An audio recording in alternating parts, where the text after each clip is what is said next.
Artificial Intelligence, Principles and Applications Lecture Number 4, Heuristic Search Techniques. This chapter discusses the various heuristic methods used in artificial intelligence. Many of the problems that fall within the area of artificial intelligence are too complex to solve by direct techniques. These problems must be attacked by appropriate search methods armed with powerful direct techniques that are available to guide the search. These methods are varieties of heuristic search. These methods are independent of any particular task or problem domain.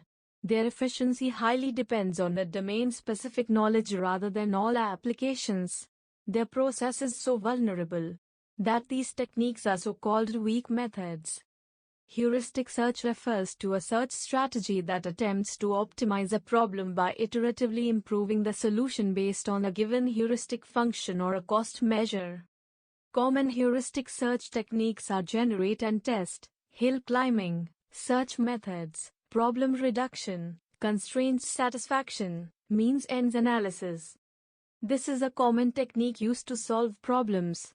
For some problem, generate a possible solution and test whether it is a solution to that problem.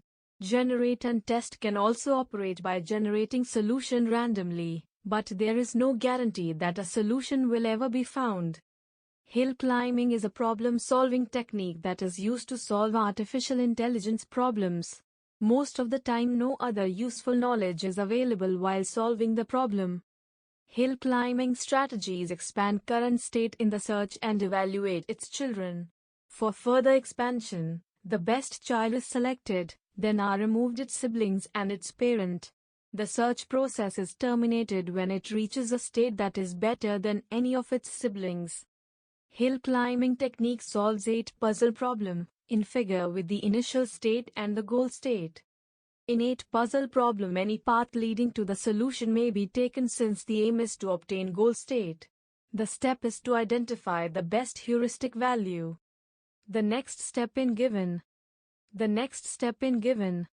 The complete search tree is given. A major problem of hill climbing strategy is its tendency to stop at local maxima. The algorithm halts when it reaches a state that has a better evaluation than any of its children. Suppose this is not a goal but just a local maximum. The algorithm fails to find a solution. The best solution will be that state space where objective function has maximum value or global maximum. The attainment of local maxima and global maxima in hill climbing technique is given. Hill climbing can be used effectively if the evaluation function is sufficiently informative to avoid local maxima and infinite paths. Plateau is a problem faced in hill climbing technique that sometimes occurs. When the search space is flat, or sufficiently flat, a plateau is encountered. Then the value is returned to the root by target function. This is impossible to differentiate from the value returned from nearby regions due to the accuracy used by the machine to represent its value. Ridges means no steep sloping sides between the top and peaks. The search makes little progress unless the top is directly reached. The hill climber may fail in such situations to determine in which direction it should step, and may never lead to improvement. Random restart hill climbing is a remedy that improves the hill climbing technique. The procedure is given. Simulated annealing is analogous to hill climbing in which it is possible to make some moves that are locally non-optimum. Annealing technique is a thermal process for obtaining low energy state of a solid in a heat bath. The process consists of increasing temperature and decreasing temperature. The particles are arranged in an extremely structured lattice, for which the corresponding energy is minimum in the ground state of solids. The ground state is obtained by sufficient slow cooling and the maximum value of sufficiently high temperature. We can use an evaluation function f instead of v. An artificially created temperature is high enough for many initial moves. This initial temperature is accepted and gradually reduced to 0. The steps involved in simulated annealing. When the freezing point is reached, process is terminated. Many search techniques are used in artificial intelligence operating on graphs, and major search techniques are discussed in this section. Evaluation functions are keys in the search technique. These are some search techniques. These functions or their extracts are used for identifying an item in a problem domain. A large variety of problems can be represented by a graph, and its solutions can be considered as defining specific nodes. Solving the problem is reduced to searching the graph for those nodes starting from an initial node, and each transition in the graph corresponds to a possible action that ends when reaches a final solution node. Depth-first search or DFS and breadth-first search or BFS are graph search algorithms. During depth-first search traversal, a depth-first search forest is also constructed. Starting vertex of the traversal serves as the root of first tree in such a forest. For the first time, if a new unvisited vertex is reached, then it is attached as a child to the vertex from which it is being reached. This edge is called the tree edge, since a set of all such edges forms a forest. Other than its immediate predecessor, there may be encountered an edge leading to a previously visited vertex. Such edge is called a back edge. Breadth-first search create a forest. A tree edge is generated as before. If an edge leads to a previously visited vertex other than its immediate predecessor, the edge is called a cross edge. For example, consider the graph in the figure. The implementation is shown in adjacency list. The visited table is shown in right. Initialize the visited flags by false. At an initial state, the queue is empty, then filled by the source node 2. The visited node is marked as true in the visited table. Deleted the source node in the queue and expand it and filed into the queue. The elements are 8, 1, 4. Mark neighbors as visited. Delete 8 from the queue. Place all unvisited neighbors of 8 on the queue. Please notice element 2 is not placed on the queue again, it has been visited. Delete 1 from the queue. Place all unvisited neighbors of 1 on the queue. Only nodes 3 and 7 haven't been visited yet. Mark new visited neighbors in the table. Delete 4 from the queue. The element 4 has no unvisited neighbors. In the next step, delete 0 from the queue. The element 0 has no unvisited neighbors. In the next step, delete 9 from the queue. The element 9 has no unvisited neighbors. Delete 3 from the queue. Place neighbor 5 on the queue. Mark new visited vertex 5. Delete 7 from the queue. Place neighbor 6 on the queue. Mark new visited vertex 6. Delete 5 from the queue. No unvisited neighbors of 5. Next, delete 6 from the queue. No unvisited neighbors of 6. Now the queue is empty. We reached. In the visited table, all cells are marked as true. The path is given in figure. The path returned is the shortest from S to V. That is, with minimum number of edges. Major advantages of BFS include a guarantee to find an optimum solution in terms of smallest number of steps to reach the goal, and it can always find a goal node if one exists. One of the major disadvantages is high storage requirement. The path of traversal can be recoded. Applications of BFS are shortest path and minimum spanning tree, peer-to-peer networks, crawlers in search engines, and social networking websites. The time complexity of BFS algorithm is order of m plus n, using adjacency list as the implementing data structure. The time complexity of BFS algorithm becomes order of n square, using adjacency matrix as the implementing data structure. Depth-first search is another popular graph search strategy using pre-order traversal. Depth-first search algorithm traversing or searching tree or graph data structures. The algorithm starts at the root node by selecting some arbitrary node as the root node in the case of a graph and explores as far as possible along each branch before backtracking. The algorithm is given. A recursive procedure is worked. Consider an example in the figure. The graph is implemented using adjacency list data structure. All nodes in the visited table is marked as false. Starting from the source node 2, RDFS procedure is operated. In the visited table, node 2 is marked as visited. Next, recessive call for 8, since 2 is already visited. In RDFS 0, No unvisited neighbors, so return to call RDFS 8. Now visit 9 and operate the recessive call from node 9. Next step and visited table is given. Then the recessive call performed from the node 3. Visit node 4 and mark 3 as visited. Stop all of neighbors of node 4 and have been visited, then return back to call RDFS for node 3. Return to the calls. Node 3 is already visited, so visit node 6. Finally, to visit node 7. Stop no more unvisited neighbors. Stopping recessive calls. Stopping recessive calls. Stopping recessive calls. Stopping recessive calls. Stopping recessive calls. Stopping recessive calls. Stopping all recessive calls. This is the path tracking of depth-first search. Captures the structure of the recursive calls. When we visit a neighbor W of V, we add W as child of V. Whenever DFS returns from a vertex V, we climb up in the tree from V to its parent. Instead of depth-first search tree, breadth-first search forest is generated. Breadth-first search uses Q data structure for finding the shortest path. Depth-first search uses stack data structure.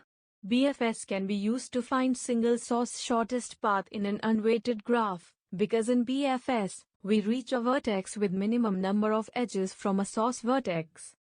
Iterative deepening search or iterative deepening depth-first search increases the efficiency by combining space efficiency of depth-first search and fastness of breadth-first search for nodes closer to root.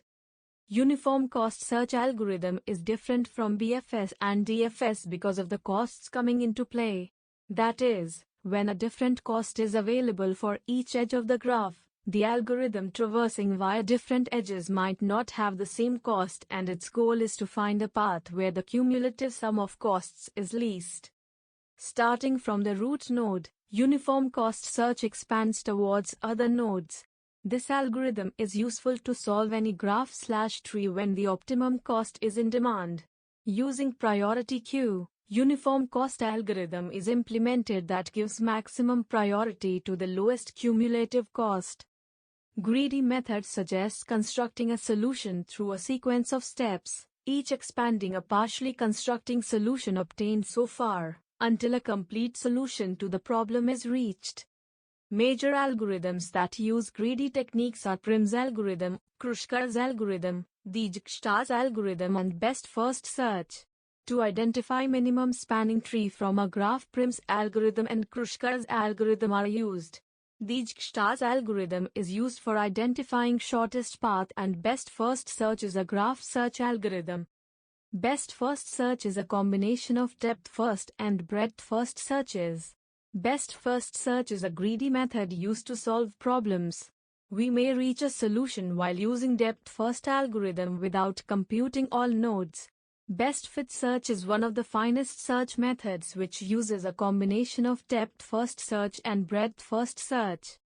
Best fit search switched between BFS and DFS, thus gaining the advantage of both. At each step, the most prominent node is selected. Whenever the node selected is not prominent, it can switch the nodes by standing the same level as that of the tree. An example is given. A directed graph which shows distance between a pair of nodes. The cost is 29 units. The straight line distance heuristic function is A for finding root finding problem. For example, a graph is given. The corresponding tree is. The traversal is given as an optimum. The result is. A is a graph traversal and path search algorithm, which is often used in many fields of computer science due to its completeness, optimality, and optimal efficiency. One major practical drawback is its space complexity, as it stores all generated nodes in memory. A procedure is given in algorithm. We have noted that f equals g plus h in our algorithm, where g is a unit measure in terms of travel time taken from the initial node to the current node. Also, h is an estimate of the time taken for solution from the present node. Thus, f is a computation estimate from the initial node to the solution node. Since Gn gives the path from the start node to node n, and hn is the estimated cost of the cheapest path from end to the goal. The detailed steps that illustrate our algorithm with the example graph are given. We have seen how to make a solution using the hill climbing technique. We can see how our algorithm gives a solution, such as shortest path from a node. We have the tree as shown in figure. The optimal path is given in figure. Sometimes, it is very hard to solve certain problems. Such a hard problem can be reduced to a number of simple sub-problems. Each of these simple problems are solved, and then combined into one resulted solution to the hard problem. This is the basic insight behind the method of problem reduction.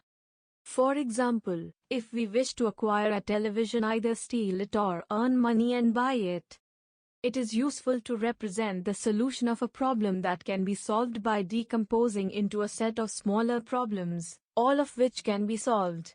This decomposition or reduction generates arcs that we call AND-arcs. An AND-arc may point to any number of immediate sibling nodes that are to be solved for a solution of the arc. In our graph, several arcs may emerge from a single node that indicate a variety of problem-solving method. That is why this structure is called an AND-OR graph. Our algorithm also works on the graphs. AO selects a node for the graph traversal, continued with its successors. It is not possible to compute a single value because there may be many paths to the same state. This algorithm is suitable as a problem reduction technique. We can trace back the towers of Hanoi problem to the ancient era.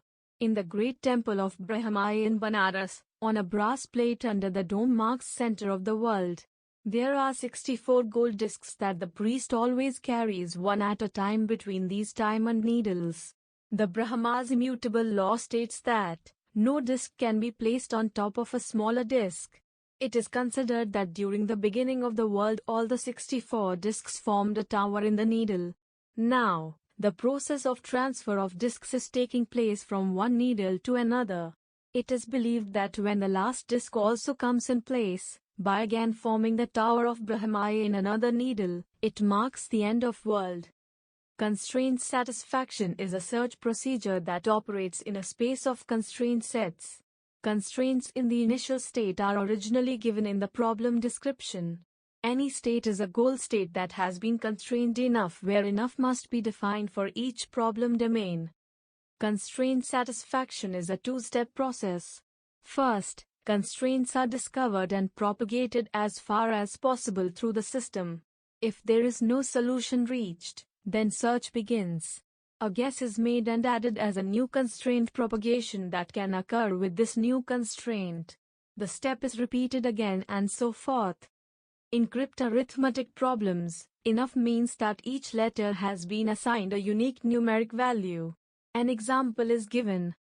The solution process continues in cycles, at which two significant things are done on each cycle. 1. Propagate the constraints using rules that correspond to the arithmetic properties. 2. Guess a value for some letter whose value is not yet determined. The problem is to plot integers from 0 to 9 for the alphabet specified in the cryptarithmetic problems with constraints like 1. No two alphabets should have the same integer value. 2. Having allotted the different values for different alphabets, we have to perform the arithmetic operations specified in the problem. The result is given for a cryptarithmetic problem. Means-ends analysis, a technique that was first used as general problem solver (GPS) by Newell and Simon.